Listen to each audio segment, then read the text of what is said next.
Hello, art team, and welcome back to Team Galaxy's game, Dream No More.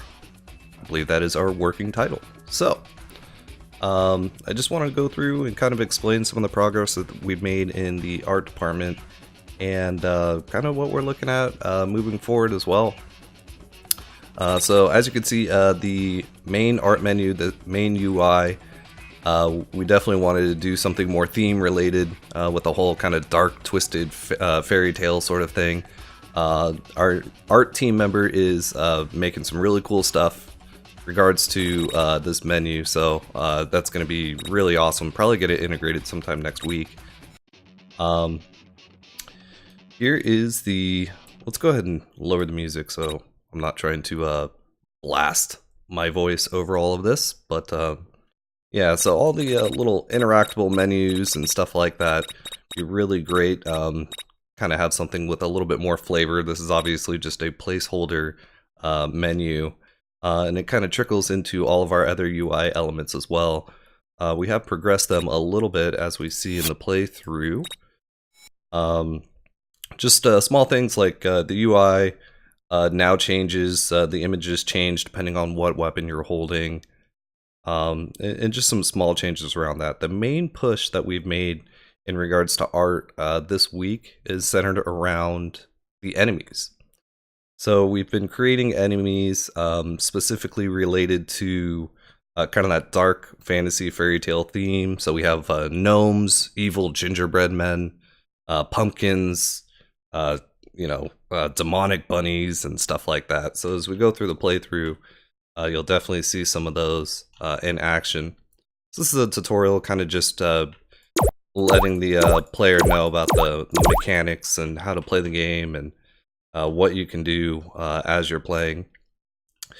The consume menu could also use another kind of UI element here. This consume menu, which basically, you're looting the enemy from whatever weapon that they have on them. And as you can see, it updates here in the lower left. That could definitely take a nice little overhaul too to kind of fit our theme, but it's a minor, smaller element. In regards to the actual tile mapping and just 2D tile mapping for the walls and the ground, we've just been using Unity Store assets as of right now. That could be something that we might look into down the road, but we're mainly focused on the characters and the kind of the more focal points of the game. Maybe later towards the end of the month we could take a look and see if we can create some really cool stuff with that. So this enemy, I got the cowboy revolver, it shoots really fast. Let me go ahead and lower the sound effects too. I bet that's really loud. Okay, and resume. Okay, so another thing, we're going to be coming across some of the new enemies, one of them right here, which is the gingerbread man. So he's fully animated, he's made with a sprite sheet from one of our team members. So we made this guy in-house, and he's got his little shotgun, he's not happy. He's running around, he faces the direction of the player, and the sprite and the animation works with that as he moves around, and he is also doing some damage to me, so go ahead and take him out here. As you can see, it's, when after he bites the dust, his little gingerbread head rolls off and he's like, ugh. So really cool death animation, some really good work by our art team member in-house right now.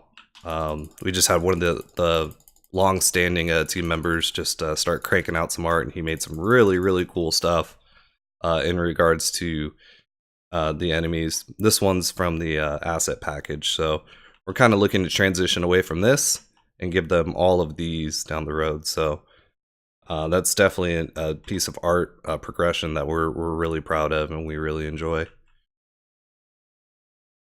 But yeah, one of our team members took up Photoshop and is making some really cool stuff. We'll see a little bit more of it. Each of these gingerbread man, like this one's got an eye patch, like each of them have their own flavor and their own weapons.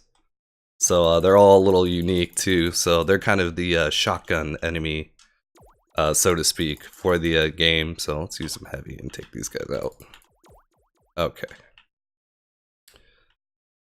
So, we're still going through the tutorial, and towards the end we're going to see some of the one of the other new enemies that's been created this week, which is the gnome. So he has this magical hat that he's shooting, and the whole concept behind the weapon was that it re-aims. So it'll hit the wall, aim towards the player, and then shoot back again at the player. Or if you're using it, you could shoot the wall here, and then it'll deflect and go and hit the enemy. It'll adjust its angle and then hit the enemy. So this is a buff pad.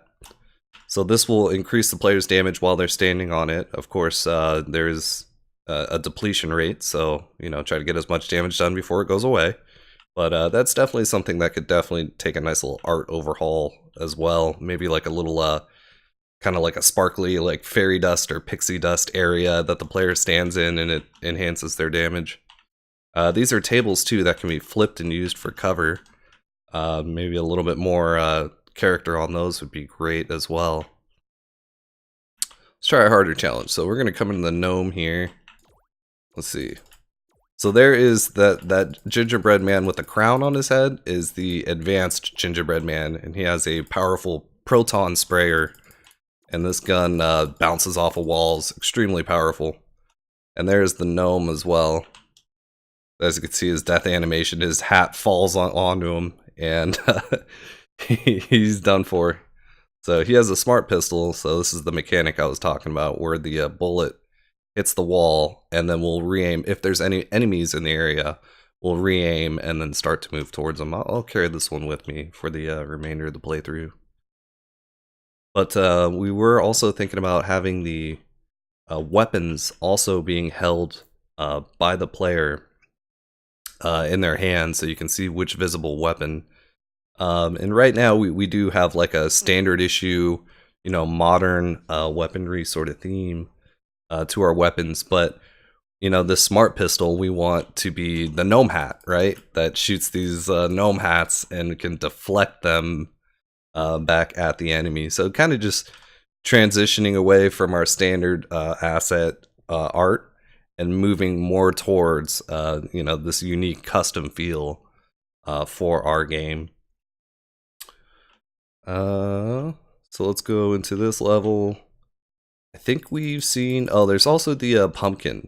Let's go check out the pumpkin.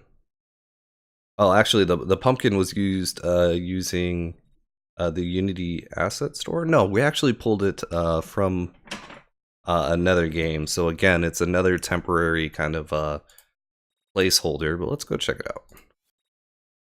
It does kind of fit the theme kind of well.